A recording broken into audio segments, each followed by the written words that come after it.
First ಇದು rescue operation ಅಲ್ಲಿ ಉಳಿದಿರುವುದು ಹೇಳಿದ್ದು. ಸೊ ಈಗ SP ಅವರು ಹೇಳಿದ್ದಾರೆ ಹೇಗೆ ಮಗುವನ್ನು ನಾವು ರೀಚ್ ಮಾಡಿದ್ದೀವಿ ಅಂತ ಹೇಳಿ. ಸೊ ಇಷ್ಟು ಟೈಮ್ ಸತತವಾಗಿ ನಾನು ಆಲ್ರೆಡಿ ಹೇಳಿದಾಗಲೇ ಮಗುವಿನ ಒಂದು ಆರೋಗ್ಯ ಸ್ಥಿತಿಯನ್ನು ನಮ್ಮ ವೈದ್ಯರು ಕರೆಕ್ಟಾಗಿ ನೋಡಿಕೊಳ್ತಾ ಇದ್ರು. ಈವನ್ ಕೆಳಗಡೆ ಕೂಡ ಒಬ್ಬ ವೈದ್ಯರು ಹೋಗಿ ಬೆಂಚ್ ಒಳಗಡೆ ಹೋಗಿ ಆ ಮಗುವನ್ನು ಆಕ್ಸೆಸ್ ಮಾಡಿ ಅದಕ್ಕೆ ಆಕ್ಸಿಜನ್ ಬೇಕಾ ಅಥವಾ ಬೇರೆ ಏನಾದರೂ ಅವಶ್ಯಕತೆ ಇದನ್ನು ನೋಡ್ತಾ ಇದ್ರು ಸತತವಾಗಿ.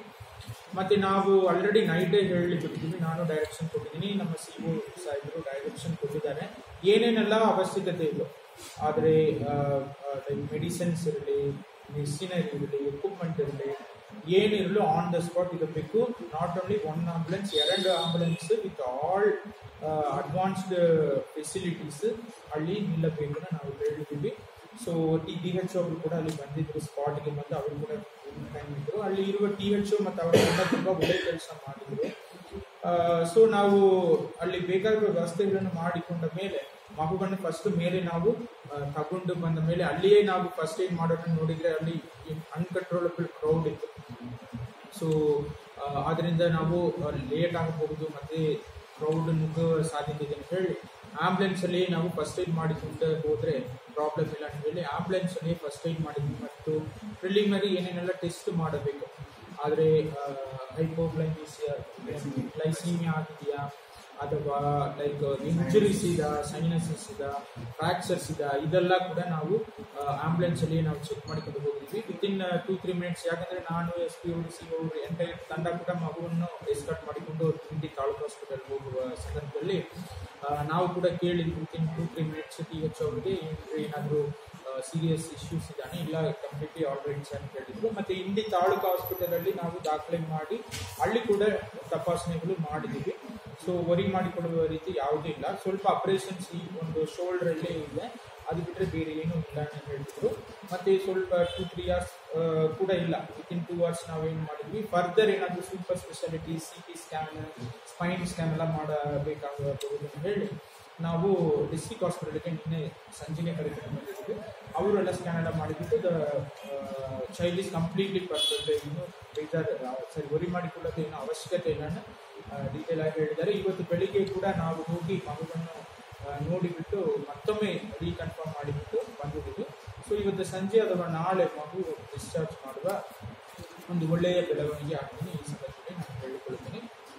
ಮತ್ತು ಈ ಒಂದು ಕಾರ್ಯಾಚರಣೆಯಲ್ಲಿ ಪಾಲ್ಗೊಂಡ ಎಲ್ಲ ಇಲಾಖೆಯ ಅಧಿಕಾರಿಗಳು, ಸಿಬ್ಬಂದಿಗಳು, fire department, NDRF, SDRF, police, revenue, RDPR, health, ಈ ಥರ ಎಲ್ಲ ಇಲಾಖೆಯ ಅಧಿಕಾರಿ ಸಿಬ್ಬಂದಿಗಳು. ಅದೇ ರೀತಿ ಕೆಲವೊಂದು ಇಲಾಖೆಯಲ್ಲಿ ಒಬ್ಬರಿಬ್ಬರು ಸ್ವಲ್ಪ ಎಕ್ಸ್ಪರ್ಟ್ ಇದ್ದವರು ಅವರಾಗಿ ಬಂದು ಇನ್ಫಾರ್ಮೇಷನ್ ಎಲ್ಲ ಕೊಡ್ತಾ ಇದ್ರು.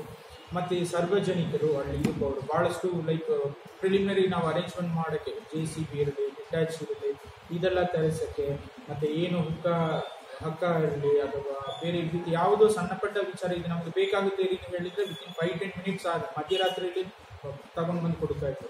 ಉದಾಹರಣೆಗೆ ನೈಟ್ 12ವರೆಗೆ ನನಗೆ ವ್ಯಾಕ್ಯೂಮ್ ಬೇಕಪ್ಪ ನನಗೆ ಹೇಳಿದ್ದೀನಿ, within half an hour 2 vacuum cleaner ತಗೊಂಡು ಬಂದು ಕೊಟ್ಟರು. ಅಷ್ಟು ಒಳ್ಳೆಯ ಒಂದು ರೆಸ್ಪಾನ್ಸ್ ಸಾರ್ವಜನಿಕರು ಮತ್ತು ಎಲ್ಲ ಅಧಿಕಾರಿ ಸಿಬ್ಬಂದಿಗಳಿಂದ ಇತ್ತು. ಅದೇ ರೀತಿ ಮಾಧ್ಯಮಿಕರು ತಾವು ಕೂಡ ನಮಗೆಲ್ಲ ಬೆಂಬಲ ನೀಡುವ ರೀತಿ ಅಲ್ಲೇ ತಾವೆಲ್ಲ ರೀತಿ ತಮ್ಮೆಲ್ಲರೂ ಕೂಡ ನಾನು ಈ ಸಂದರ್ಭದಲ್ಲಿ ಧನ್ಯವಾದಗಳನ್ನು ಹೇಳಿದ್ದೇನೆ. ಮುಂದೆ ತಾವು ಕೇಳಿ ವಿಚಾರಕ್ಕೆ ಬಂದರೆ ಇದ್ರ ಬಗ್ಗೆ ಏನು ಕಾನೂನಿನ ಕ್ರಮ, ಆದರೆ ಸ್ಪಷ್ಟವಾಗಿ ನಮ್ಮ ಎಲ್ಲ ಜನರಿಗೂ ಗೊತ್ತಿದೆ ಈ ಥರ ಘಟನೆಗಳು ಇಲ್ಲೊಂದು ಅಲ್ಲೊಂದು ನಮ್ಮ ದೇಶದಲ್ಲಿ ಆಗ್ತಾ ಇರುತ್ತದೆ. ಇದರಲ್ಲಿ ಕೆಲವೊಂದು ರೆಸ್ಕ್ಯೂ ಆಪರೇಷನ್ ಯಶಸ್ವಿ ಆಗಿದೆ, ಉಳಿದ ಎಲ್ಲ ಫೇಲ್ಯೂರ್ ಆಗಿದೆ. ಕೆಲವೇ ಒಂದು ಮಕ್ಕಳ ಮಾತ್ರ ರಕ್ಷಣೆ ಮಾಡಿ ಜೀವನ ಬದುಕಬೇಕಾಯಿತು, ಉಳಿದೆಲ್ಲ ಕಡೆ ಫೇಲಿಯರ್ ಆಗಿದೆ. ಇದೆಲ್ಲ ಗೊತ್ತಿದ್ರು ಕೂಡ ಕೆಲವೊಬ್ಬರು ನಿರ್ಲಕ್ಷಣೆ ಮಾಡ್ತಾರೆ. ಬೋರ್ವೆಲ್ ಕೊರಿತಾರೆ, ಮತ್ತೆ ಕೇಸಿಂಗ್ ಆಗಲಿ ಬಿಡಲಿ, ನೀರು ಬರಲಿ ಬಿಡಲಿ, ಅವರು ಬಿಟ್ಟು ಮುಂದಿನ ಕೆಲಸಕ್ಕೆ ಹೋಗ್ತಾರೆ. ಸೊ ಮೊನ್ನೆ ಕೇಸಲ್ಲಿ ಅವರ ಸ್ವಂತ ಹೊಲದಲ್ಲಿ ಒಬ್ಬರು ಕೊರಿದ ಬೋರಿಂದ ಅವರ ಸ್ವಂತ ಮೊಮ್ಮಗನೇ ಕೆಳಗೆ ಬಿದ್ದು ಇಷ್ಟೆಲ್ಲ ದೊಡ್ಡ ಘಟನೆ ಆಗಿ ಸಮಸ್ಯೆಗಳು ಆಗಿದೆ. ಅಫ್ಕೋರ್ಸ್ ನಾವು ಆ ಮಗುವನ್ನು ಸೇವ್ ಮಾಡೋಕ್ಕಾಗಿತ್ತು, ಆದರೆ ಇದಕ್ಕೆ ಜವಾಬ್ದಾರಿ ಯಾರು, ಇದಕ್ಕೆ ಯಾರ ಮೇಲೆ ನಾವು ಬೆರಳು ತೋರಿಸ್ಬೇಕಾದ್ರೆ ಅದೊಂದು ದೊಡ್ಡ ಕ್ವಶನ್ ಮಾರ್ಕ್. ಸೊ ಇಲ್ಲ ಬರೀ ಅಧಿಕಾರಿಗಳು ನೋಡಿಲ್ಲ ಅಂತ ಹೇಳೋಕ್ಕಾಗ, ಯಾಕಂದರೆ ಒಂದು ದಿನದಲ್ಲಿ ಆಗದೇ ಇರೋ ಕೆಲಸ ಎಲ್ಲೇ ಒಂದು ರಿಮೋಟ್ ಏರಿಯಾದಲ್ಲಿ ಒಂದು ಹೊಲದಲ್ಲಿ ಬೋರ್ವೆಲ್ ಯಾರಿಗೂ ಗೊತ್ತಿಲ್ಲದೆ ಮಾಡಿಬಿಟ್ಟು ಹೋಗಿ ಒಂದು ವಿಚಾರದಲ್ಲಿ ಈಗ ಅವರ ಜವಾಬ್ದಾರಿ ಕೂಡ ನಾವು ನೋಡಬೇಕಾಗುತ್ತೆ. ಆ ಒಂದು ಹೊಲದ ಮಾಲೀಕರು ಮತ್ತು ಅವರು ಈ ತರ ಬೇಬಿ ಬೆಳಗ್ಗೆ ರೀಸನ್ ಆಗಿರುತ್ತೆ, ಇದೆಲ್ಲ ನಾವು ಸ್ವಲ್ಪ ನೋಡಿದ್ರೆ ಸಾರ್ವಜನಿಕರ ಒಂದು ಜವಾಬ್ದಾರಿ, ಅವರ ಒಂದು ತಿಳುವಳಿಕೆ ಕೂಡ ತುಂಬಾ ಅಗತ್ಯ ಇದೆ ನಾನು ಈ ಒಂದು ಸಂದರ್ಭದಲ್ಲಿ ಹೇಳ್ಕೊಳ್ತೀನಿ. ಇದ್ರ ಬಗ್ಗೆ ನಾವು ಕಾಲಕಾಲಕ್ಕೆ ಮೀಟಿಂಗ್ಗಳು ಮಾಡ್ತಾ ಇರ್ತೀವಿ. ಇನ್ಫ್ಯಾಕ್ಟ್ ಎವ್ರಿ 3 months ಒಮ್ಮೆ ನನ್ನ ಅಧ್ಯಕ್ಷತೆಯಲ್ಲಿ ಇರುವ ಸಮಿತಿಯಲ್ಲಿ ಒಂದು ತಿಂಗಳ ಹಿಂದೆ ಕೂಡ ಒಂದು ಮೀಟಿಂಗ್ ಆಯಿತು. ಸೊ ಅದರಲ್ಲಿ ಎಲ್ಲರೂ ದೃಢೀಕರಣ ಮಾಡಬೇಕಾಗುತ್ತೆ, ಯಾವುದೇ ಓಪನ್ ಬೋರ್ವೆಲ್ ಇಲ್ಲ ಅಂತ ಹೇಳಿ. ನಂತರ ಪ್ರತಿಯೊಂದು ಬೋರ್ವೆಲ್ ಕೊರೆಯುವುದಕ್ಕೆ ಮುಂಚೆ ಪರ್ಮಿಷನ್ ಕೇಳಬೇಕಾಗುತ್ತೆ. ಈ ಥರ ಎಲ್ಲ ನಾವು ಹೇಳಿದ್ದು, ಕೆಲವೊಬ್ಬರು ಅದನ್ನು ವೈಲೇಟ್ ಮಾಡ್ತಾ ಇದ್ದಾರೆ. ಸೊ ಇನ್ನು ಮುಂದೆ ಕಟ್ಟುನಿಟ್ಟಾಗಿ ನಾವು ಮಾಡ್ತೀವಿ. ಯಾವುದೋ ಒಂದು ಬೋರ್ವೆಲ್ ಕೊರೆಯೋಕೆ ಮುಂಚೆ ತಾಲೂಕಾ ಆಫೀಸಲ್ಲಿ ಪರ್ಮಿಷನ್ ತಗೊಳ್ಳಬೇಕಾಗಿದೆ, ಅರ್ಜಿ ಹಾಕಿ. ಒಂದು, ಎರಡನೇದು ಬೋರ್ವೆಲ್ ಕೊರೆಯುವಾಗ ಆ ಬೋರ್ವೆಲ್ ಕೊರೆಯುವ ಸ್ಥಳವನ್ನು ಅವರು ವೀಕ್ಷಣೆ ಮಾಡುತ್ತಾರೆ. ಅದೇ ರೀತಿ ಬೋರ್ವೆಲ್ ಕೊರಿದ ಮೇಲೆ ಕೂಡ ಆ ಬೋರ್ವೆಲ್ ಕ್ಲೋಸ್ ಆಗಿದಾ ಇಲ್ಲವ, ಕವರ್ ಆಗಿದಾ ಇಲ್ಲವ, ಸುಮ್ಮನೆ ಬಿಟ್ಟು ಹೋಗಿದಾರ ಇಲ್ಲವ, ಇದ್ರ ಬಗ್ಗೆ ಎಲ್ಲ ಕೂಡ ನೋಡಿ ಖಚಿತಪಡಿಸಿಕೊಳ್ಳುತ್ತಾರೆ. ನಂತರನೇ ನಾವು ಆ ಬೋರ್ವೆಲ್ ಅನ್ನು ಫಂಕ್ಷನಿಂಗ್ ಮಾಡೋಕ್ಕೆ ನಾವು ಅವಕಾಶ ಮಾಡಿಕೊಡ್ತೀವಿ.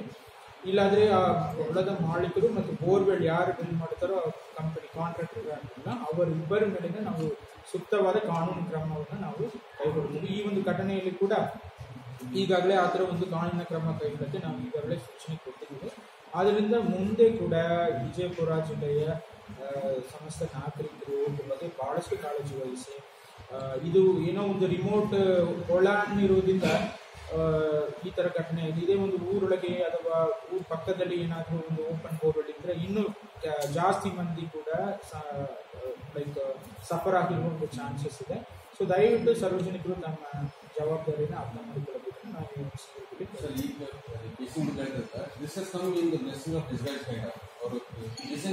ಜಾಸ್ತಿ ಸಮಸ್ಯೆ ಆಗ್ತಿದೆ.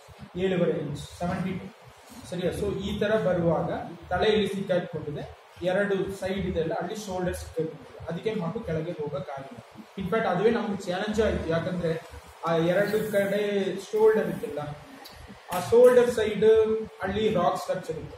ಸೊ ಆ ಶೋಲ್ಡರ್ ಸೈಡ್ ಇರುವ ಒಂದು ಕಳ್ಳನ್ನು ತೆಗಿಬೇಕಿಲ್ವಾ, ರಿಮೂವ್ ಮಾಡಬೇಕಿಲ್ವಾ, ಅದಕ್ಕೆ the last minute last leg of operation ಅಲ್ಲಿ ನಾವು ಅದೇ SP ಅವರು ಹೇಳಿದಾಗ ತಮಿಳುನಾಡು ಮೂಲದವರು ಟೆಂಪಲಲ್ಲಿ ಕೆಲಸ ಮಾಡಿದವರು ಇದ್ದಾರೆ, ಅವರು ಕರೆದು ಚಿಪ್ಪಿಂಗ್ ಮಾಡಿ ಮತ್ತೆ ಸ್ವಲ್ಪ ಸಣ್ಣ ಮೆಷಿನ್ ಮೂಲಕ ಅಂದ್ರೆ ಇಲ್ಲಿ ಶೋಲ್ಡರ್ ಲೆವೆಲ್ ಇರುವ ಕಳ್ಳನ್ನು ನಾವು ರಿಮೂವ್ ಮಾಡಿ ಒಂದು ಟೆಂಪಲ್ ಕೆಲಸ ಮಾಡಿದ್ರೆ ಅಲ್ಲಿ ಲೋಕಲ್ ಮಂದಿ ಹೇಳಿದ್ರು ಈ ತರ ಇದ್ದಾರೆ ಕೆಲಸ ಮಾಡಿದವ್ರನ್ನ, ಮತ್ತೆ ಅವರನ್ನು ಕರೆದಿದ್ದು ಈ ಕಾರ್ಯಾಚರಣೆ ಈ ಕಾರ್ಯಾಚರಣೆಗೆ ಎಷ್ಟು ಖರ್ಚು ವೆಚ್ಚ ಎಷ್ಟಾಗುತ್ತೆ? ಮತ್ತೆ ಈಗ ಅಲ್ಲಿ ಏನು ಗುಂಡಿ ರೈತನ ಮಕ್ಕಳು ಈಗ ರಕ್ಷಣಾ ಕಾರ್ಯಾಚರಣೆ ಕಟ್ಟಿರೋ ಗುಂಡಿ ಇದೆಯಲ್ಲ, ಅದನ್ನೇನಾದ್ರು ಮುಂಚೆ ಜಿಲ್ಲಾಡಳಿತದಿಂದ ಮಾಡ್ತಿರೋ ಅಥವಾ ರೈತನಿಗೆ ಇದು ಮಾಡ್ತಿರೋ ಅಥವಾ ರೈತನ ಮೇಲೆ ಏನಾದರೂ FIR ಆಗೋ ಸಾಧ್ಯತೆ ಇದೆಯಾ? ಅದ್ರ ಬಗ್ಗೆ ಅಂತ ಈಗ ಎಲ್ಲರಿಗೂ ನಾನು ಹೇಳಿದ್ದೀನಿ, ತಪ್ಪು ಆ ಹೊಲದ ಮಾಲೀಕರದು ಪ್ರೈಮರಿಲಿ. ಸೆಕೆಂಡ್ ಬೋರ್ವೆಲ್ ಮಾಡಿ ಕೂಡ ಅವನ ಜವಾಬ್ದಾರಿಯನ್ನು ನೋಡ್ಕೋಬೇಕಾಗ್ತದೆ. ಸೊ ಇಬ್ಬರ ಮೇಲೆ FIR ಮಾಡೋದ್ರ ಬಗ್ಗೆ ನಾವು ಆಲ್ರೆಡಿ ಸೂಚನೆ ನಾವು ಕೊಟ್ಟಿದ್ದೀವಿ. ಎರಡನೇ ಇದು ಅದನ್ನು ತುಂಬುವ ಜವಾಬ್ದಾರಿ ಹೊಲದ ಮಾಲೀಕರದೇ ಇರುತ್ತದೆ. ಸರಿಯಾ, ನಾವು ಇಷ್ಟೆಲ್ಲ ರೆಸ್ಕ್ಯೂ ಆಪರೇಷನ್ ಮಾಡಿ ಕೊಟ್ಟಿದ್ದೀವಿ, ನಂತರ ಅದು ಹೊಲನ ನಾವು ತುಂಬಿಕೊಡಬೇಕಾದ್ರೆ ಮತ್ತೆ ಅವನಿಗೇನು ಜವಾಬ್ದಾರಿ ಇದೆ, ಹೊಲದ ಮಾಲೀಕ. ಸೊ ಅದು ಅವನೇ ಮಾಡಬೇಕಾಗುತ್ತೆ, ಅದನ್ನು ನಾವು ಖಂಡಿತ ಖಚಿತಪಡಿಸ್ಕೊಳ್ತೀವಿ. ಮೂರನೇದು, ಈ ರೆಸ್ಕ್ಯೂ ಆಪರೇಷನ್ಗೆ ಎಷ್ಟು ಖರ್ಚಾಗಿದೆ ಅಂತ ಅವ್ರು ಹೇಳಿದ್ದೀರಾ, ನಾವಿನ್ನೂ ಖರ್ಚು ವೆಚ್ಚ ಎಲ್ಲ ಇನ್ನೂ ನೋಡಿಲ್ಲ. ಅಂದಾಜು ನಾವು ಹೇಳಕ್ಕೆ ಈಗ ಮೇಯ್ನ್ ಅಲ್ಲಿ ಖರ್ಚು ಏನು, ಹಿಟಾಚಿ JCB ಅದಕ್ಕೆ ಭಾಳ ಇದೆ. ಎಲೆಕ್ಟ್ರಿಸಿಟಿ ಅಂತೂ ಹೆಸ್ಕಾಂ ಅವರು ಕೊಟ್ಟಿದ್ದಾರೆ. ಹಿಟಾಚಿ JCB ಅವರು ಎಗೈನ್ ಅವ್ರು ವಾಲಂಟಿಯರ್ ಆಗಿ ಕೊಟ್ಟಿದ್ದಾರಾ ಅಥವಾ ಅವ್ರು ಚಾರ್ಜ್ ಮಾಡ್ತಾರಾ, ಇದ್ರ ಬಗ್ಗೆ ಎಲ್ಲ ಇನ್ನೂ ನಾವು ಡಿಸಿಷನ್ ತಗೊಂಡಿಲ್ಲ, ಕೇಳಿಲ್ಲ. ಸೊ ಅದು ಯಾರು ಮಾಡಿಕೊಳ್ಳುವುದು, ಯಾವ ಇಲಾಖೆಯಿಂದ ಕೊಡುವುದು ಅಥವಾ ರೈತರೇ ಕೊಡಬೇಕಾ, ಇದ್ರ ಬಗ್ಗೆ ಇನ್ನೂ ನಾವು ಡಿಸಿಷನ್ ಬಾಗಲಕೋಟೆಯಲ್ಲಿ ಅದು ಮಗು ಬಿದ್ದಾಗ ಬಿಜಾಪುರಲ್ಲಿ ಅದನ್ನು ಅಭಿವೃದ್ಧಿಯ ಮೇಲೆ ಅದನ್ನು ಮುಚ್ಚಿದ್ದು ಜವಾಬ್ದಾರಿ ಇವರು. ನಾವು ಪಾಪ ಬಡವದಾರೆ ಅದು ಫೈನಾನ್ಷಿಯಲ್ ಇಲ್ಲ ಅಂತ ಹೇಳಿ ಜಿಲ್ಲಾಡಳಿತ ಸುಮ್ಮನೆ ಮುಚ್ಚಿದ್ರು. ಇವರು ಅದು ಬಿಟ್ಟರೆ ಅವನು ಮುಚ್ಚೋದಿಲ್ಲ, ಬಿಕಾಸ್ ಇಸ್ ಫೈನಾನ್ಷಿಯಲ್ ವೀಕ್. ಈ ಕಡೆ ಜಿಲ್ಲಾಡಳಿತ ಬಿಟ್ಟರೆ ಬಿಗರ್ ಪ್ರಾಬ್ಲಮ್ ಇದೆ. ಅದು ಜಿಲ್ಲಾಡಳಿತ ಮಾಡಿದ್ದು 2 ಘಟನೆಗಳು ಇಲ್ಲಿ. ಬಟ್ ನನ್ನ ಪರ್ಸನಲ್ ಒಪಿನಿಯನ್, ಆ ಥರ ಮಾಡಿದ್ರೆ ಮತ್ತೆ ಅವರಿಗೆ ಹೊಲದ ಮಾಲೀಕರಿಗೆ ಏನು ಜವಾಬ್ದಾರಿ ಇರ್ತದೆ? ಅವರು ಮುಂದೆ ಬೋರ್ ಕೊರಿದು ಓಪನ್ ಮಾಡಿ ಬಿಟ್ಟು ಹೋಗ್ತಾ ಇದ್ದಾರೆ, ಹಿಂದೆನೇ ಜಿಲ್ಲಾಡಳಿತ ಹೋಗಿ ಎಲ್ಲ ಮುಚ್ಕೊಂಡೇ ಹೋಗ್ಬೇಕಾದ್ರೆ that is not a proper way of conducting things. ನಾವು ಸಿವಿಲೈಸ್ಡ್ ಸೊಸೈಟಿಯಲ್ಲಿ ಇದ್ದೀವಿ, ಎಲ್ಲ ಜವಾಬ್ದಾರಿ ಜಿಲ್ಲಾಡಳಿತ, ಜಿಲ್ಲಾ ಪಂಚಾಯತ್, ಪೊಲೀಸ್ ಅವರಿಗೆ ಮಾಡಬೇಕು. ನಮಗೇನು ಜವಾಬ್ದಾರಿ ಇಲ್ಲ ಇರುವವ್ರಿಗೆ ನಾವು ಮತ್ತೆ ಪ್ರೋತ್ಸಾಹ ಕೊಡೋ ಥರ ಆಗುತ್ತೆ. ಸೊ ಈ ವಿಚಾರದಲ್ಲಿ ಖಂಡಿತ ಅವರು ಕೊಡದವರೇ ಮುಚ್ಚಬೇಕಾಗುತ್ತೆ. ಈ will ensure that it is. Sir, ಇನ್ನೊಂದು ಸುಮಾರು 9 ಲಕ್ಷ ಲೋನ್ ಆಲ್ರೆಡಿ ಇದೆಯಂತ, ಮತ್ತು ಈ ಥರ ಅವಘಡ ಆಗಿ ಅವರು ಒಂದಷ್ಟು ಜರ್ಜರಿತ ಆಗಿರ್ತಾರೆ. ಈ ಸಂದರ್ಭದಲ್ಲಿ ಯಾರು ನೀಡಬಹುದು ಅದೆಲ್ಲ 4 ಬೋರ್ ಆಲ್ರೆಡಿ ಕೊಡ್ಸಿದ್ದೇನೆ. ಒಂದು ಪ್ರತಿ ಬೋರ್ವೆಲ್ ಕೊರಿಯಕ್ಕೆ ಮುಂಚೆ ಈ ಥರ ಬರಗಾಲದಲ್ಲಿ ಬೋರ್ವೆಲ್ ಕೊರಿಬೇಕಾದ್ರೆ ಅದಕ್ಕೆ ಪರ್ಮಿಷನ್ ಕೊಡಬೇಕು. ಅದಕ್ಕೊಂದು ಟಾಸ್ಕ್ ಫೋರ್ಸ್ ಇದೆ, ತಾಲೂಕಾ ತಹಸೀಲ್ದಾರ್ ಅಧ್ಯಕ್ಷರಲ್ಲಿ. ಅವರ ಹತ್ರ ಪರ್ಮಿಷನ್ ತಗೊಳ್ಳೋದ್ರೆ ನೀವೇ ಮಾಹಿತಿ ಕೊಡ್ತೀರಾ. ಒಂದು ಬೋರ್ವೆಲ್ ಇಲ್ಲ, 4 ಬೋರ್ವೆಲ್ ಕೊಡ್ತಾರೆ. ಸೊ ಅದಕ್ಕೆ ಅವ್ರ ಮೇಲೆ ನಾವು ಕಾನೂನು ಕ್ರಮ ಕೈಗೊಳ್ಳಬೇಕಾಗುತ್ತೆ. ಸರಿ, ಅದಿಲ್ಲದೆ ಬೋರ್ವೆಲ್ ಕೊಡಿದೆ ಎಲ್ಲ ಓಪನ್ ಮಾಡಿ ಬಿಟ್ಟು ಹೋಗಿದ್ದಾರೆ. ಇಷ್ಟೆಲ್ಲ ಮಾಡಿ ನಂತರನೂ ಲೈಕ್ ನೀವೇ ಡಿಸಿಷನ್ ತಗೊಳ್ಳಿ. ನಾನೇನು ಪ್ರಶ್ನೆ ಏನಂದ್ರೆ, ಬೋರ್ವೆಲ್ ಕೊರದ್ಮೇಲೆ ಈಗ ರೈತರಿಗೆ ಅದ್ರ ಬಗ್ಗೆ ಜ್ಞಾನ ಇರಲ್ಲ. ಬೋರ್ವೆಲ್ ಎಷ್ಟು ಆಳದು, ಹೇಗೆ ಪ್ಯಾಕ್ ಮಾಡಬೇಕು ಅನ್ನೋದು. ಯಾವ ಕಂಪನಿಗಳು ಬೋರ್ವೆಲ್ ಕೊರಿತದಲ್ಲ, ಯಾವ ಬೋರ್ವೆಲ್ ಕಂಪನಿ ಕೊರಿತದಲ್ಲ, ಅದಕ್ಕೆ ಕಟ್ಟುನಿಟ್ಟಿನ ನೀವು ಆದೇಶ ಮಾಡಿದ್ರೆ ಆ ಬೋರ್ವೆಲ್ ಕಂಪಲ್ಸರಿ ಮುಚ್ಚಬೇಕು, ನೀರು ಬೀಳದೆ. ಆಮೇಲೆ ಅವ್ರು ಮೋಟರ್ ಹಂಗಲ್ಲ, ಪ್ಯಾಕಿಂಗ್ ಮೇಲ್ಗಡೆ ಅದು ಸರ್. ಈಗ ಕಾನೂನು ಪ್ರಕಾರ ರೈತನ ಮೇಲೆ 20 ಫೂಟ್ ಒಳಗಡೆ ನಮ್ಮ ಆಕ್ಸಿಜನ್ ಅಷ್ಟೊಂದು ಕಡಿಮೆ ಆಗಿರುತ್ತೆ. ಮತ್ತು ಇನ್ ಟೈಮಲ್ಲಿ ನಾವು ಆಕ್ಸಿಜನ್ ಸಿಲಿಂಡರ್ ಮುಖಾಂತರ, ಪೈಪ್ ಲೈನ್ ಮುಖಾಂತರ ಮಗುವಿಗೆ ನಾವು ಆಕ್ಸಿಜನ್ನು ಸಪ್ಲೈ ಮಾಡ್ತಾ ಇದ್ವಿ. ಇವೆರಡೂ ಆ ಮಗುವಿಗೆ ಅದು ಅನುಕೂಲ ಆಗಿದೆ. ತುಂಬ ಆಳಕ್ಕೆ ಹೋಗಿದ್ರೆ ಆಕ್ಸಿಜನ್ ಇನ್ಸಫಿಷಿಯನ್ಸಿ ಆಗೇ ಆಗಿತ್ತು. ಅದ್ರ ಜೊತೆಗೆ ನಾವು ಹೊರಗಡೆಯಿಂದ ಕೊಡ್ತಕ್ಕಂಥ ಆಕ್ಸಿಜನ್ನು ಎಷ್ಟು ಮಟ್ಟಿಗೆ ಮುಗ್ತಿತ್ತು ಅನ್ನೋದನ್ನು ಒಂದು ಸಂಶಯಾಸ್ಪದವಾಗಿತ್ತು. ಇದು ವೆರಿ ನಿಯರ್ 18 to 20 ಫೀಟ್ ಒಳಗಡೆ ನಿಂತ ತಕ್ಷಣ ನ್ಯಾಚುರಲ್ ಆಗಿರ್ತಕ್ಕಂಥ ಆಕ್ಸಿಜನ್ ಕಡಿಮೆನೂ ಇರಲಿಲ್ಲ. ಮೇಲ್ಗಡೆಯಿಂದ ನಾವು ಆಕ್ಸಿಜನ್ ಕೊಡ್ತಾ ಇದ್ವಿ. ಅದಕ್ಕೆ ನಾವು ಫೀಟ್ನ ನೋಡ್ತಾ ಇದ್ವಿ, ಸೈನ್ಸಸ್ ಏನಾದರೂ ಆಗ್ತಾ ಇದೆಯಾ ಅಂತ. ಆಕ್ಸಿಜನ್ ಇನ್ಸಫಿಷಿಯನ್ಸಿ ಆದಾಗ ಬ್ಲೂ ಕಲರೇಷನ್ ಆಗ್ತಾಯಿದೆ ಬಾಡಿ. ಆ ಫೀಟ್ ನೋಡಿದಾಗ ಏನೂ ಆ ರೀತಿ ಕಾಣಿಸ್ತಾನೆ ಇರಲಿಲ್ಲ. ಟಿಲ್ ದಿ ರೆಸ್ಕ್ಯೂ ಎಂಡ್ ಆಗೋ ತನಕನೂ ಆ ಮಗು ಪಿಂಕ್ ಆಗಿ ಇತ್ತು. ಈಗ ಏನೇನು ಟೆಸ್ಟ್ಗಳನ್ನು ಮಾಡಿದ್ರಿ ಮಗುಗೆ? ಈಗ ನಾವು ಹಿಂದೆ ತಾಲೂಕು ಆಸ್ಪತ್ರೆ ಇಂಡಿಯನ್ನಲ್ಲಿ ತೊಗೊಂಡು ಹೋದ ತಕ್ಷಣ ಫಸ್ಟ್ ಮಾನಿಟ್ರಲ್ಲಿ ಆಕ್ಸಿಜನ್ ಪರ್ಸೆಂಟೇಜ್ ನೋಡಿದ್ವಿ, ಪಲ್ಸು ನೋಡಿದ್ವಿ. ಆಮೇಲೆ ನ್ಯಾಚುರಲ್ ಆಗಿ ಡಿಹೈಡ್ರೇಟ್ ಆಗಿರ್ತಕ್ಕಂಥ ಹಚ್ಚಿ ಇಮಿಡಿಯೇಟ್ಲಿ ನಮ್ಮ ಚಿಕ್ಕಮಕ್ಕಳ ತಜ್ಞರ ಸಲಹೆ ಮೇರೆಗೆ ಸೆರೆಬ್ರಲ್ ಎಡಿಮಾ ಏನಾದರೂ ಆಗಿರ್ಬೋದು, 24 ಗಂಟೆ ಉಲ್ಟಾ ಇದ್ದದ್ರಿಂದ ಅಂತೇಳಿ ಚಾನ್ಸ್ ಯಾವುದನ್ನೂ ತಗೊಳ್ಳೋದು ಬೇಡ. ಇಷ್ಟೊಂದು ರೆಸ್ಟ್ ಮಾಡಿ ಎಲ್ಲ ಶ್ರಮಪಟ್ಟು ಉಳಿಸಿದ್ದನ್ನು ನಾವು ಯಾವುದೂ ಟೆಸ್ಟ್ ಮಾಡದೆ ಇದನ್ನು ಮಾಡಬೇಕಾಗಿತ್ತು ಅಂತ ಉಳಿಸಿಕೊಳ್ಳೋದು ಬೇಡ ಅಂತೇಳಿ CT ಬ್ರೇನ್ ಮಾಡ್ತೀವಿ. CT ಬ್ರೇನು ನಾರ್ಮಲ್ ಬಂತು. ಆಮೇಲೆ ನಿನ್ನೆ ರಾತ್ರಿಯೇ liver function test, kidney function test, haemoglobin test ಎಲ್ಲನೂ ಮಾಡಿ. ಅದ್ರ ಜೊತೆಗೆ CT ಅಬ್ಡಾಮಿನೂ ಮಾಡಿ. ಎಲ್ಲ ಆರ್ಗನ್ಗಳು ಇನ್ ಪ್ಲೇಸ್ ಕರೆಕ್ಟಾಗಿದ್ದಾವೆ. ಆಮೇಲೆ liver function test, kidney function test, ಆಮೇಲೆ even HB is also good. ಇನ್ನೊಂದು ಮಗು ಕೆಳಗೆ ಬಿದ್ದ ತಕ್ಷಣ ಯಾವುದು ಫ್ರಾಕ್ಚರ್ಸ್ ಯಾವ್ದು ದೊಡ್ಡ ಗಾಯ ಆಗಿಲ್ಲ. ಇನ್ಫ್ಯಾಕ್ಟ್ ಅದು ಕೂಡ ಮಗುವಿಗೆ ಒಂದು ಅಡ್ವಾಂಟೇಜ್ ಅನಿಸುತ್ತೆ. ಏನಾದರೂ ಫ್ರಾಕ್ಚರ್ ಆಗಿದ್ರೆ ನೋವಿನಿಂದ, ಟ್ರಾಮಾಯಿಂದ, ಮೇ ಬಿ ಸೈಕಲಾಜಿಕಲಿ ದಟ್ ಪಾಪು ಅದಕ್ಕೊಂದು ಧೈರ್ಯ ಕೊರತೆ ಆಗಿರಬಹುದು.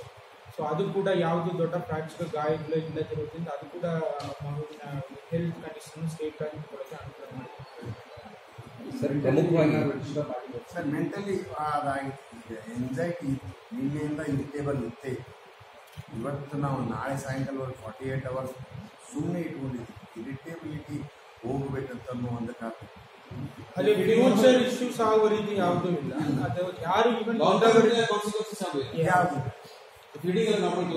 ಮಾಡ್ತಾ ಇದ್ವಿ. ನಾವಲ್ಲಿ ತಾಲೂಕು ಆಸ್ಪತ್ರೆಯಲ್ಲಿ ಫೀಡಿಂಗ್ ಮಾಡೇ ಕರ್ಕೊಂಡು ಬಂದ್ವಿ. ಇವತ್ತು ಬೆಳಗ್ಗೆನೂ ಫೀಡಿಂಗ್ ಮಾಡಿಸಿದ್ವಿ.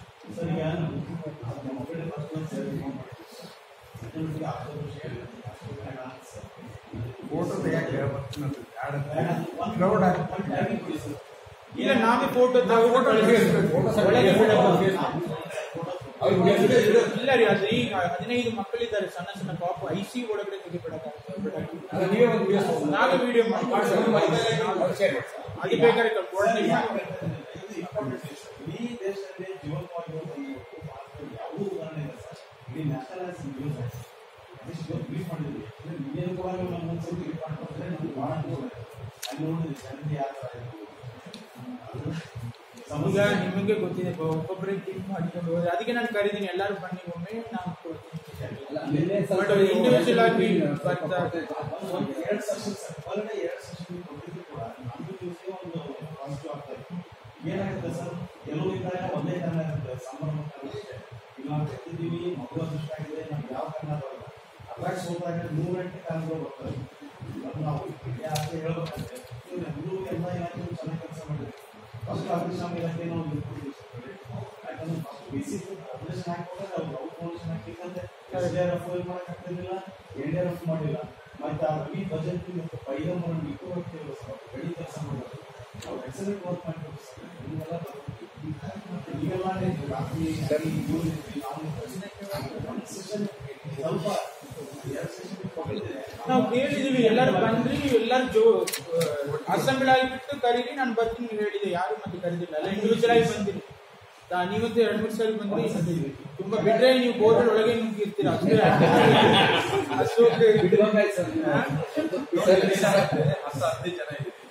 ಒಟ್ಟಿಗೆ ಬಂದ್ರೆ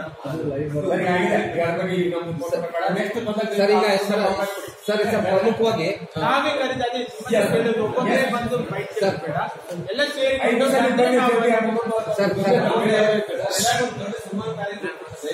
ನಿನ್ನೆನೆ ಎಲ್ಲರಿಗೂ ಇಂಡಿವಿಜುವಲ್ಗಳಿಗೆ ನಾವು ಇಲ್ಲೇ ಕರೀತೀವಿ. ಸರ್ ಪ್ರಮುಖವಾಗಿ ಈಗ ಸಿಚುವೇಶನ್ ಎಲ್ಲಾ ಇಲಾಖೆ ಸೇರಿ 11 ಗಂಟೆಯಷ್ಟಿಗೆ 3 ಗಂಟೆಯಷ್ಟಿಗೆ SDRF ತಂಡ ಬೆಳಗಾವಿ ಬಂದಿದ್ರು. ಅದೇ ರೀತಿ ಬೆಳಿಗ್ಗೆ 6:30 ಒಳಗಡೆ NDRF ತಂಡ ಹೈದರಾಬಾದಿಗೆ ಬಂದಿದ್ರು. ಅವರು ಕೂಡ ಕೆಲಸಗಳನ್ನು ಮಾಡೋಕ್ಕೆ ನಮಗೆ ಟಿಪ್ಸ್ ಅನ್ನು ಕೊಡ್ತಾ ಇದ್ರು. ಸೊ ಈಗ ನಾವು ಟ್ರೆಂಚಿಂಗ್ ವರ್ಕನ್ನು ನಾವು ಮುಂದುವರೆದು ಹೋಗ್ತಾ ಇದ್ದೀವಿ. ಸೊ ಈಗ SP ಅವರು ಸ್ವಲ್ಪ ಹೇಳ್ತಾರೆ ಹೇಗೆ ನಾವು ಕೆಳಗಡೆ ಹೋಗಿದ್ದೀವಿ ನೋಡಿ. ಇದರಲ್ಲಿ ಬಹಳ ಮುಖ್ಯವಾದ ಡಿಸಿಷನ್ ಅಂದ್ರೆ ಪ್ಯಾರಲಲ್ ಇನ್ನೊಂದು ಎಷ್ಟು ಡಿಸ್ಟೆನ್ಸ್ ಅಲ್ಲಿ ಅದನ್ನು ಕೊಡುವುದು. ನಾವು ಈಗಾಗಲೇ ನಮ್ಮ ಹತ್ತಿರ ಒಂದು ಬೋರ್ವೆಲ್ ಇದೆ, ಅದು ಕೇಸಿಂಗ್ ಇಲ್ಲ, ಅಂದ್ರೆ ಅದರಲ್ಲಿ ಒಳಗಡೆ ಮಣ್ಣು ಬೀಳಬಹುದು. ಸೊ ನೀವು ಅದನ್ನು ಪ್ಯಾರಲಲ್ ಆಗಿ ತೋಡುವಾಗ ಅಲ್ಲಿ ಮಣ್ಣು ಬೀಳುವ ಸಹ ಸಾಧ್ಯತೆ ಇರುತ್ತದೆ. ಸೊ ಡ್ರಿಲ್ಲಿಂಗ್ ಮಾಡುವಾಗ ಫುಲ್ ಟೈಮ್ ಮಣ್ಣು ಬೀಳ್ತಾ ಇದೆಯೋ ಇಲ್ವೋ ಅದರ ಬಗ್ಗೆ ಕಂಟಿನ್ಯೂಸ್ ಮಾನಿಟರಿಂಗ್ ಮಾಡಲಾಗ್ತದೆ. ಸೊ ಅದರಲ್ಲಿ ಮಣ್ಣು ಬೆಳೆದ ಹಾಗೆ ಸ್ವಲ್ಪ ಡಿಸ್ಟೆನ್ಸ್ ಅಲ್ಲಿ ಆಲ್ಮೋಸ್ಟ್ 5-6 ಅಡಿ ಅಂತರದಲ್ಲಿ ದೂರದಲ್ಲಿ ಫಸ್ಟ್ ನಾವು 22 ಫೀಟ್ ಕೆಳಗಡೆ ಹೋಗಿದ್ದೀವಿ. ಇದರಲ್ಲಿ ಇನ್ನೊಂದು ಚಾಯ್ಸ್ ಆಫ್ ಇಕ್ವಿಪ್ಮೆಂಟ್ ಯಾವುದರಿಂದ ಹುಡುಗ ಅಂದರೆ ಡಿಗ್ ಮಾಡಬೇಕಾದ್ರೆ ಹೇಗೆ ಎಫೆಕ್ಟಿವ್ ಆಗಿ ಹೆಂಗೆ ಆಗ್ತದೆ. ಫಸ್ಟ್ ಒಂದು ಬಕೆಟ್ ಥರ ತಂದು JCB ಹಿದಾಚಿ ಮೂಲಕ ಅದನ್ನು ತೆಗೆಯಲಾಗಿದೆ. ಆಮೇಲೆ ಅದು ಬಕೆಟಿಂದ ಅಷ್ಟು ಎಫೆಕ್ಟಿವ್ ಆಗಿ ಆಗ್ತಿರಲಿಲ್ಲ, ಯಾಕಂದರೆ ಹಾರ್ಡ್ ರಾಕ್ ಸರ್ಫೇಸ್ ಅದು ಬ್ರೇಕ್ ಆಗ್ತದೆ. ಅದು ಬ್ರೇಕ್ ಮಾಡೋಕ್ಕೆ ಮತ್ತೆ ಸ್ಟೋನ್ ಬ್ರೇಕರ್ ಇನ್ನೊಂದು ಬಿಟ್ ಬರುತ್ತೆ, ಅದು ಮುಂದೆ ಹಿಟಾಚಿಗೆ ಮುಂದೆ ಹಚ್ಚಿ ಅದು ರಾಕ್ ಬ್ರೇಕರ್ ಯೂಸ್ ಮಾಡಿ ನಾವು ಅದನ್ನು 22 ಫೀಟ್ ಡೀಪ್ ಹೋಗಿ ಅದು ಡೀಪ್ ಹೋದ ನಂತರ ನೆಕ್ಸ್ಟ್ ಚಾಲೆಂಜಸ್ ಟನೆಲ್ ಮಾಡಬೇಕಾದ್ರೆ ಮನುಷ್ಯ ನಿಂತು ಟನೆಲ್ ಮಾಡಬೇಕಾದ್ರೆ ಸೀದಾ ಪ್ಯಾರಲಲ್ ಹೋಗ್ಲಿಕ್ಕೆ ಆಗಲ್ಲ. ಅವರಿಗೆ ಕೆಳಗಡೆ ಆ ರೀತಿ ಸ್ಲ್ಯಾಂಟಿಂಗ್ ಟನೆಲಿಂಗ್ ಮಾಡಬೇಕು. ಸೊ ಅದು ಸಹ ಫಸ್ಟ್ ದೊಡ್ಡದಾಗಿ ಒಂದು ಓಪನಿಂಗ್ ಮಾಡಿ ಆಮೇಲೆ ಅದು ಸಣ್ಣ ಮಾಡ್ತಾ ಹೋಗಿ ಒಳಗಡೆ ಆ ರೀತಿ ಟನೆಲಿಂಗ್ ಮಾಡೋಕ್ಕೆ ಆಲ್ಮೋಸ್ಟ್ 6-7 ಅಡಿ ಒಳಗಡೆ ಟನೆಲಿಂಗ್ ಮಾಡ್ಕೊಂಡು ಹೋಗಿದ್ದೀವಿ. ಅದಕ್ಕೆ ಹ್ಯಾಂಡ್ ಹೆಲ್ಡ್ ಒಂದು ರಾಕ್ ಬ್ರೇಕರ್ ಬರುತ್ತೆ, ಅದನ್ನು ಯೂಸ್ ಮಾಡಿದ್ವಿ. ಇದರಲ್ಲಿ ಇಂಡಿಯಾಗೆ ತಂಡ ಸಹ ಆಮೇಲೆ ಬಂತು, ಅವರ ಹತ್ತಿರ ಸಹ ಒಂದು ಇಕ್ವಿಪ್ಮೆಂಟ್ ಇತ್ತು. ಆದರೆ ಅದು ಪವರ್ ಕಡಿಮೆ ಇರೋದ್ರಿಂದ ಅದು ಚಿಪ್ಪಿಂಗ್ ಸ್ವಲ್ಪ ಸ್ಲೋ ಆಗಿ ಆಗ್ತದೆ. ಈಗ ನಮಗೆ ಮಗುವಿನ ಕಂಡೀಷನ್ ಹೇಗಿದೆ ಕಂಟಿನ್ಯೂಸ್ ಮಾನಿಟರಿಂಗ್ ಮಾಡ್ತಿರುವಾಗ ಆದಷ್ಟು ಬೇಗ ನಾವು 22 ಅಡಿ ಮುಟ್ಟಬೇಕು ಅನ್ನುವ ಲೆಕ್ಕದಲ್ಲಿ ಚಾಯ್ಸ್ ಆಫ್ ಇಕ್ವಿಪ್ಮೆಂಟ್ ನಾವು ಮುಂಚೆ ಮಾಡಿದ್ದೀವಿ. ಹ್ಯಾಂಡ್ ಬ್ರೇಕರ್ ಅಲ್ಲಿಂದಾನೇ ನಾವು ಆ ಕಾರ್ಯಾಚರಣೆ ಮುಂದುವರಿಸಿದ್ದೀವಿ. ಮತ್ತು ಇದರಲ್ಲಿ SDRF ಆಗಲಿ NDRF ಆಗಲಿ ಫೈರ್ ಡಿಪಾರ್ಟ್ಮೆಂಟ್ ಅದ್ರ ಜೊತೆಗೇನೆ ಲೋಕಲ್ ಕೆಲವು ಲೇಬರ್ ಇದ್ದಾರೆ ನಮ್ಮ ಇಲ್ಲಿ ಕ್ವಾರಿಗಳಲ್ಲಿ ಗೋಡೆಗಳಲ್ಲಿ ಅಥವಾ ಬ್ಲಾಸ್ಟಿಂಗ್ ಏರಿಯಾದಲ್ಲಿ ಕೆಲಸ ಮಾಡಬೇಕು ಅಂತ 2-3 ಜನ ಲೇಬರ್ ಸಹ ನಮ್ಮ ಜೊತೆ ಇದ್ರು. ಅವರಿಗೆ ಸಹ ಕರೆಕ್ಟಾಗಿ ಅಲ್ಲಿ ಯೂಸ್ ಮಾಡಿ ಅವರ ಎಕ್ಸ್ಪರ್ಟೀಸನ್ನು ಯೂಸ್ ಮಾಡಿ ನಾವು ಆ 22 ಅಡಿ ತನಕ ಹೋಗೋದ್ರಲ್ಲಿ ಯಶಸ್ವಿ. ಲಾಸ್ಟ್ ಮೂಮೆಂಟಲ್ಲಿ ಎಲ್ಲಕ್ಕಿಂತ ಇಂಪಾರ್ಟೆಂಟ್ ಅದು ಅದು ಹೋಲ್ ಡ್ರಿಲ್ ಆದ ನಂತರ ನಾವು 1-2 ಫುಟ್ ಕೆಳಗಡೆ ಹೋಗಿದ್ದೀವಿ, ಡ್ರಿಲ್ ಆಗಿದೆ. ಯಾವಾಗ ಮಗು ಕಾಣ್ತಾ ಇದೆ, ಮೇಲೆ ಇದೆ ಒಂದು, ಆದರೆ ಮಗುನ ತಲೆ ಮಾತ್ರ ಕಾಣ್ತಾ ಇದೆ, ಆಕ್ಸೆಸಿಬಲ್ ಇದೆ, ಕೈಯಿಂದ ನಾವು ಮುಟ್ಟಬಹುದು, ಆದರೆ ಕೆಳಗಡೆ ಅದು ಇದನ್ನ ತರಲಿಕ್ಕೆ ಆಗಲ್ಲ. ಮತ್ತೆ ಅದು ಹೇಗೆ ತರುವುದು, that was the critical decision. ಆ ಸಂದರ್ಭದಲ್ಲಿ ಲಾಸ್ಟ್ ಮೂಮೆಂಟ್ ಕಟಿಂಗ್ ಮಾಡೋಕ್ಕೆ ನಾವು ಟೆಂಪಲ್ ಅಲ್ಲಿ ಎಲ್ಲಿಯಾದರೂ ಮೆಸನರಿ ಕೆಲಸ ಮಾಡುವವರು ಅಥವಾ ಸ್ಟೋನ್ ಕಟಿಂಗ್ ಮಾಡುವವರು ಅಂತ ಅವರು ಇಬ್ಬರು ಮಂದಿ ಬಂದಿದ್ರು. ಅದು ತಮಿಳುನಾಡು ಮೂಲದವರು, ಇಲ್ಲಿ ಒಂದು ಕೆಲಸ ಮಾಡ್ತಾರೆ. ಇಬ್ಬರು ಮಂದಿ ಬಂದಿದ್ದಾರೆ. ಅವರಿಗೆ ಕರೆಸಿಕೊಂಡು ಲಾಸ್ಟ್ ಮೂಮೆಂಟ್ ಏನೋ ಸಣ್ಣ ಸ್ಮಾಲ್ ಲೆವೆಲ್ ಆಫ್ ಚಿಪ್ಪಿಂಗ್ ಏನಿದೆ, ಅದು ಎಲ್ಲಿ ಮಗು ಸಿಲುಕಿಕೊಂಡಿತ್ತು ಆ ಹೋಲನ್ನು ದೊಡ್ಡದು ಮಾಡುವುದು, ಸೊ ದಟ್ ಕೆಳಗಡೆ ಆರಾಮಾಗಿ ಬರ್ಬೋದು. ಲಾಸ್ಟ್ ಕಟಿಂಗ್ ಇವರು ಮೆಸರ್ನೆಲ್ಲ ಮಾಡಿದ್ದಾರೆ. ಸೊ ಇದು ಬಹಳಷ್ಟು ಡಿಸಿಷನ್ ಇದರಲ್ಲಿ ಯಾವ ರೀತಿ ಆಗಿದ್ರೆ ಚಾಯ್ಸ್ ಆಫ್ ಇಕ್ವಿಪ್ಮೆಂಟ್, ಎಷ್ಟು ದೂರದಲ್ಲಿ ಇದನ್ನು ನೋಡುವುದು, ಎಷ್ಟು ಆಳವಾಗಿ ಎಷ್ಟು ಆಳ ಎಷ್ಟು ಡೀಪ್ ಹೋಗಬೇಕು, that was the most critical decision. ಯಾಕೆಂದ್ರೆ ಮಗು 20 ಫೂಟ್ ನಾವು ಊಹಿಸ್ಕೊಂಡಿದ್ದೇವೆ, ಅದಕ್ಕಿಂತ ಕೆಳಗಡೆ ನಾವು ಹೋಗ್ಬೇಕು ಅಂದ್ರೆ ಮಗುವಿಗೆ ಯಾವುದೇ ರೀತಿಯ ಅಪಾಯ ಆಗಬಾರದು. ಕಂಟಿನ್ಯೂಸ್ ಆಗಿ ಒಂದು ಮೆಜರ್ಮೆಂಟ್ ಮಾಡ್ತಾ ಇದನ್ನು. ಸೊ ಫಸ್ಟ್ ಇನಿಷಿಯಲಿ ಫಾಸ್ಟ್ ಆಯಿತು ಆಪರೇಷನ್, ಆಮೇಲೆ ಹೇಗೆ ನಾವು ಕೆಳಗಡೆ ಹೋಗ್ತೀವಿ ಲಾಸ್ಟ್ 3 ಫೀಟ್, ಅದಕ್ಕೆ ನಾವು ಬಹಳ ಸೂಕ್ಷ್ಮವಾಗಿ ಮಾಡಬೇಕಾಗಿತ್ತು. ಬಟ್ ಅದು ಎಫೆಕ್ಟಿವ್ ಆಗಿ ಆಗಿದೆ. ಎಲ್ಲ ಕರೆಕ್ಟಾಗಿ ರೈಟ್ ಡಿಸ್ಟೆನ್ಸ್ ಅಲ್ಲಿ ನಾವು ಹೋಗಿ ಮಗುವಿಗೆ ಉಳಿಸ್ಕೊಳ್ಳೋಕೆ ನಾವು ಯಶಸ್ವಿ.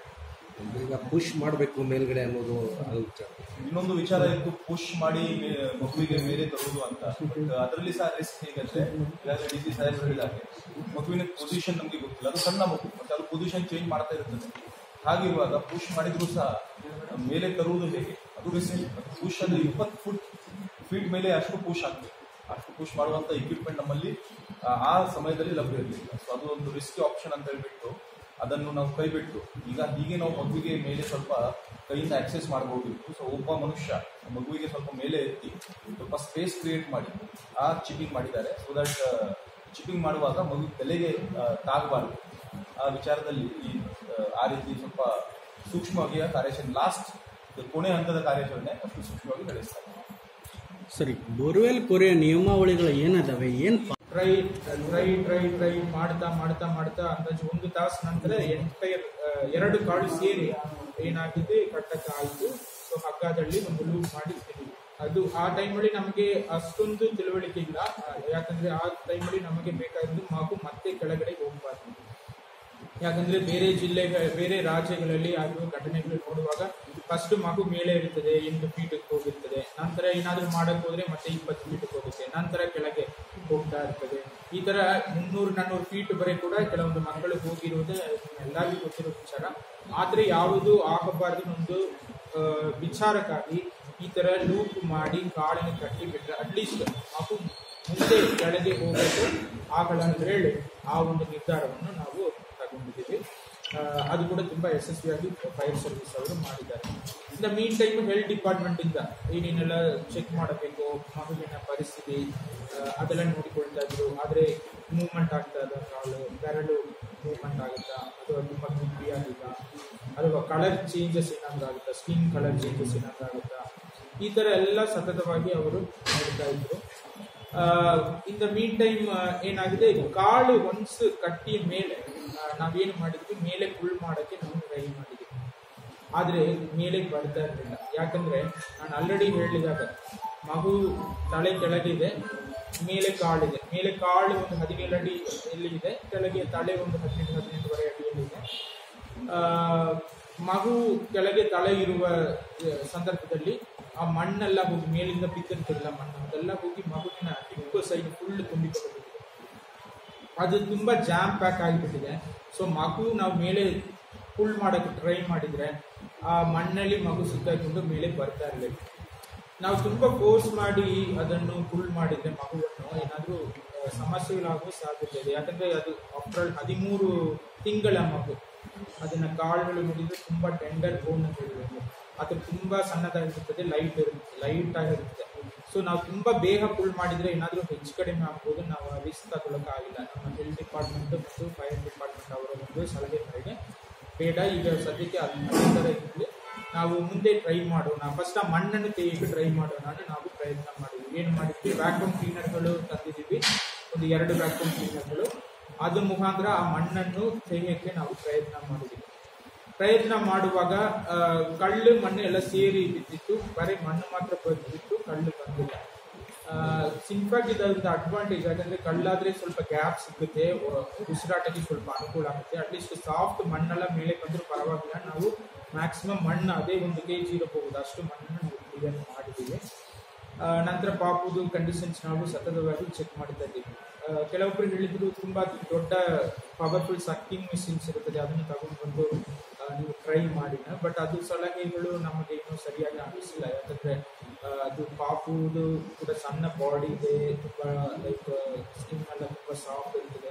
ಸೊ ಸಕ್ಕಿಂಗ್ ಮಿಷಿನ್ ಯೂಸ್ ಮಾಡೋದು ಬೇಡ ಅಂತ ಹೇಳಿದ್ರು, ಅದರಿಂದ ಅದನ್ನು ಅಲ್ಲೇ ನಾವು ಕೈ ಬಿಟ್ಟಿದ್ವಿ. ಸೊ ಈಗ ಈ ಒಂದು ಪರಿಸ್ಥಿತಿಯಲ್ಲಿ ನಮಗೆ ಇರುವ ಒಂದೇ ಒಂದು ಅಲ್ಟರ್ನೇಟ್ ಆದರೆ ನಾವು ಪ್ಯಾರಲ್ ಆಗಿ ಟ್ರೆಂಚ್ ತೆಗೆಯುವುದನ್ನು ಮುಂದುವರಿದು ಮಗುವಿನ ಒಂದು ತಲೆ ಇರುವ ಡೆಪ್ತ್ಗಿಂತ ಕೆಳಗೆ ಹೋಗಬೇಕು. ಯಾಕಂದ್ರೆ ಈಗ ಆಲ್ರೆಡಿ ಹೇಳಿದಾಗ 17 ಅಡಿಯಲ್ಲಿ ಕಾಲಿದೆ, 18-18.5 ಅಡಿಯಲ್ಲಿ ತಲೆ ಇರುತ್ತದೆ. ಬಟ್ ಆ ಸಂದರ್ಭದಲ್ಲಿ ನಮ್ಗೆ ಗೊತ್ತಿಲ್ಲ, ಬರೀ ತಲೆ ಮಾತ್ರ ಇದ್ದ ಅಥವಾ ತಲೆಗೆ ಕೆಳಗಡೆ ಕೈ ಈ ತರ ಪೊಸಿಷನ್ ಅಲ್ಲಿ ಇದ್ದ ಅಥವಾ ಕೈಯನ್ನು ಮಡಿಸಿ ಅದು ಇಟ್ಕೊಂಡಿದ್ದ ಗೊತ್ತಿಲ್ಲ. ಸೊ ಕೈ ಕೆಳಗೆ ಹ್ಯಾಂಗ್ ಆಗ್ತಾ ಇದ್ರೆ ಮತ್ತೆ 1 ಅಡಿ ಅಷ್ಟು ಆಗುತ್ತೆ. ಸೊ ನಾವು ಅದು ಲೆಕ್ಕ ಮಾಡಿದ್ರೆ 19.5 ಅಡಿ 20 ಅಡಿ ಬರೆ ಮಗುವಿನ ಕಾಳಿಂದ ತಲೆ ಬರೆ ಇರುತ್ತದೆ. ಸೊ ನಾವು ಮಿನಿಮಮ್ 20 ಫೀಟ್ ಅಲ್ಲಿ ಮಗುವಿನ ಒಂದು ಕೈ ಇರುವುದಾಗಿ ನಾವು ಒಂದು ಅಸಂಪ್ಷನ್ ಮಾಡಿಕೊಂಡು ಅದಕ್ಕೆ ಕೆಳಗಡೆ ಒಂದು 2 ಅಡಿ ಬರೆ ನಾವು ಹೋಗ್ಬೇಕಾದ್ರೆ 22 ಅಡಿ ಬರೆ ನಾವು ಕೆಳಗಡೆ ವರ್ಟಿಕಲ್ ಆಗಿ ನಾವು ಡ್ರಿಲ್ ಮಾಡಿಕೊಂಡು ಹೋಗಬೇಕು.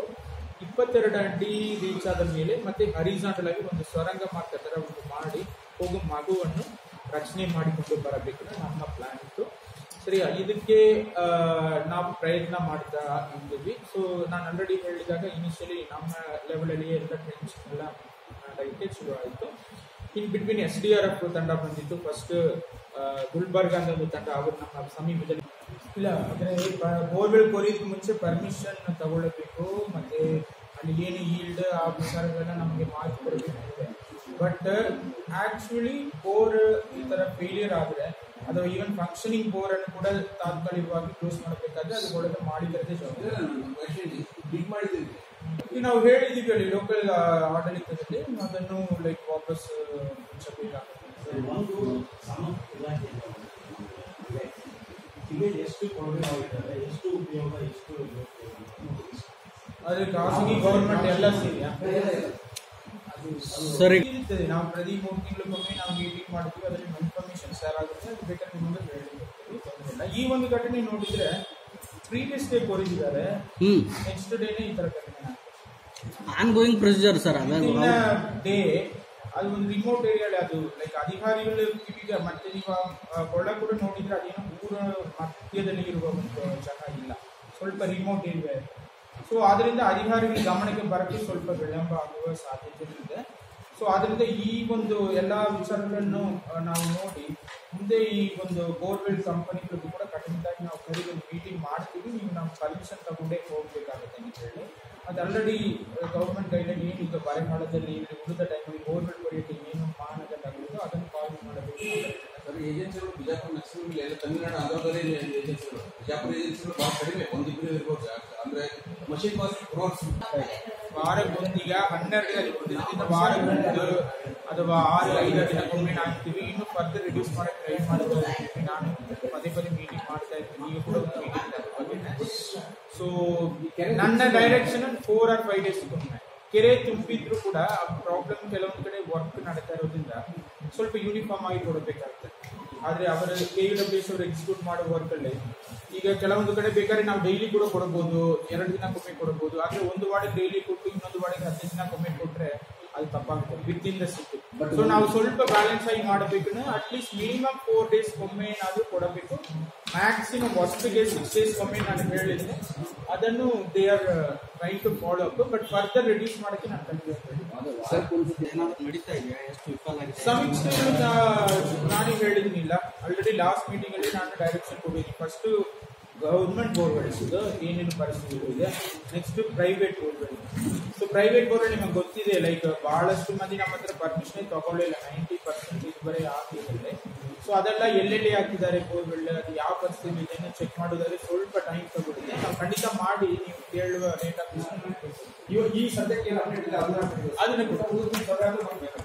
ಸಾಧ್ಯವಾದ ಖರ್ಚು ವೆಚ್ಚದ ಏನಾದ್ರು ಕೊಟ್ಟರೆ ಖರ್ಚು ವೆಚ್ಚ ಹಿಂದಿನ ಘಟನೆಯಲ್ಲಿ ಕೋಟಿಗಟ್ಟಲೆ ಹೋಗಿತ್ತು, ಇದು ಬಹಳ ಈಸಿ ಆಗಿದೆಯಲ್ಲ ಅದಕ್ಕೋಸ್ಕರವಾಗಿ ಖರ್ಚು ಕಡಿಮೆ ಮಾಡಲ್ಲ ಆದಂಗಾಗುತ್ತೆ. ಮೇನ್ಲಿ ಅದೇ JCB ಹಿಟಾಚಿ ಮತ್ತೆ ಮಂದಿಗೆ ಊಟ ಕೊಡೋದೆಲ್ಲ ಅವರವರೇ ಮಾಡಿಲ್ಲ, ಯಾರು ಬುಕ್ ಮಾಡಿ ಬಿಲ್ ತೆಗಿತಾರೆ ಯಾರು ಇಲ್ಲ. ಬಟ್ ಆ ಹಿಟಾಚಿ ಅವನಿಗೆ ಪಾಪ ಖರ್ಚಾಗಿರ್ತದೆ, ಅದು ಖಂಡಿತ ನಾವು ಕೊಡ್ತೀವಿ.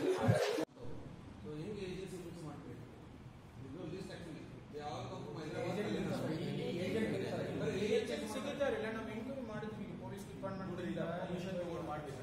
ಪರ್ಮಿಷನ್ ತಗೊಂಡಿಲ್ಲ ಅಂದ್ರೆ ಆ ಮನುಷ್ಯ ಅವನು ಕೊಡಬೇಕಾದ್ರೆ ಪರ್ಮಿಷನ್ ಇಟ್ಕೊಂಡು first document issue check permission ಇದೆಯೋ ಅವಾಗ ಅವ್ನು ಮುಂದೆ ಹೋಗ್ತಾರೆ.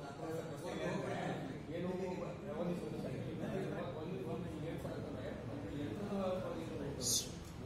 ಅವನು ಮಷೀನ್ ಮಾಡ್ತಾರೆ ಏಜೆಂಟ್ ಬಿಲ್ ಮಾಡ್ತಾರೆ. ದಟ್ ವಿಲ್ ಸಿ ಅದು ಏನು ಮಾಡ್ತಾರೆ ಫ್ಯಾಕ್ಟ್ಸ್ ಆಫ್ ಕೇಸ್ ನೋಡಬೇಕಾಗುತ್ತೆ. ಬಟ್ ಇದರಲ್ಲಿ ಅದು ನೀವೇ ಹೇಳ್ತೀರಿ ಸ್ಪೆಷಲೈಸ್ ಮಷೀನ್ ಇದೆ. ಸ್ಪೆಷಲೈಸ್ ಮಷೀನ್ ಬಂದು ಕೂಡಿ ಬೋರ್ವೆಲ್ ಹಾಕಿ ಕೂಡಿ ಹೋಗ್ತದೆ. ನಾವು ಬೋರ್ವೆಲ್ಗಿಂತ ಮುಂಚೆ ಒಂದು ಪರ್ಮಿಷನ್ ಇದೆಯೋ ಬೇಸಿಕ್ ಡಾಕ್ಯುಮೆಂಟ್ ಹೇಳ್ಬಿಟ್ಟು ಚೆಕ್ ಮಾಡಲೇಬೇಕು. ಅದನ್ನು ನಾವು ಎನ್ಫೋರ್ಸ್ ಮಾಡಿಸ್ತೀವಿ. ಸರ್ ಈಗ ಒಂದು ಕ್ವಶನ್ ಅಂದರೆ ಮಗು 20 ಗಂಟೆ ಕಾಲ ಇರ್ತಾರೆ, ಸಾಮಾನ್ಯವಾಗಿ ಹೊರಗಡೆ ಉತ್ತರ ಕೊಡ್ತಾರೆ technically. But over all I am not a doctor, but over all ನಾನು ಹೇಳ್ಬೇಕಾದ್ರೆ ಆ ಮಗುವಿನ ವಿಲ್ ಪವರ್ ಧೈರ್ಯ ತುಂಬ ಚೆನ್ನಾಗಿದೆ ನಾನು ಹೇಳ್ಬೇಕಾದ್ರೆ. ಅದನ್ನು 20 ತಾಸು ಆ ಒಂದು ಕಂಡೀಷನಲ್ಲಿ ತಲೆ ಕೆಳಗಡೆ ಕಾಲು ಮೇಲ್ಗಡೆ ಪೋಸ್ಟ್ನಲ್ಲಿ ಕೂಡ ಅದು ತುಂಬ ಒಂದು ಆಕ್ಟಿವ್ ಆಗಿತ್ತು, ಧೈರ್ಯದಿಂದಿತ್ತು.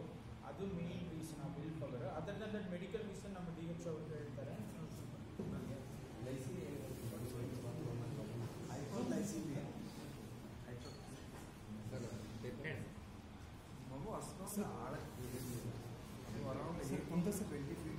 ಮುಂದುವರಿತಿರುವಾಗ ನಮ್ಮ ಫೈರ್ ಡಿಪಾರ್ಟ್ಮೆಂಟ್ ಅವರು ಒಂದು ಪಾತ್ರ, ಪ್ರಮುಖವಾದ ಪಾತ್ರ ಈ ಸಂದರ್ಭದಲ್ಲಿ ನಾನು ಹೇಳಬೇಕಾದ್ರೆ ಅವರ ಇಲಾಖೆಯಿಂದ ಅವರಿಗಿರುವ ಎಕ್ಸ್ಪೀರಿಯನ್ಸ್ ಮಾತ್ರ ಮಗುವಿನ ಕಾಲ್ 2 ಒಂದು ಚಾರ ಮಾತ್ರ ಕಟ್ಟಕ್ಕೆ ಟ್ರೈ ಮಾಡಿದ್ರು. ದೊಡ್ಡ ರೋಪ್ ಹಗ್ಗ ಮುಖಾಂತರ ಕಟ್ಟಕ್ಕೆ ಟ್ರೈ ಮಾಡಿದ್ರು.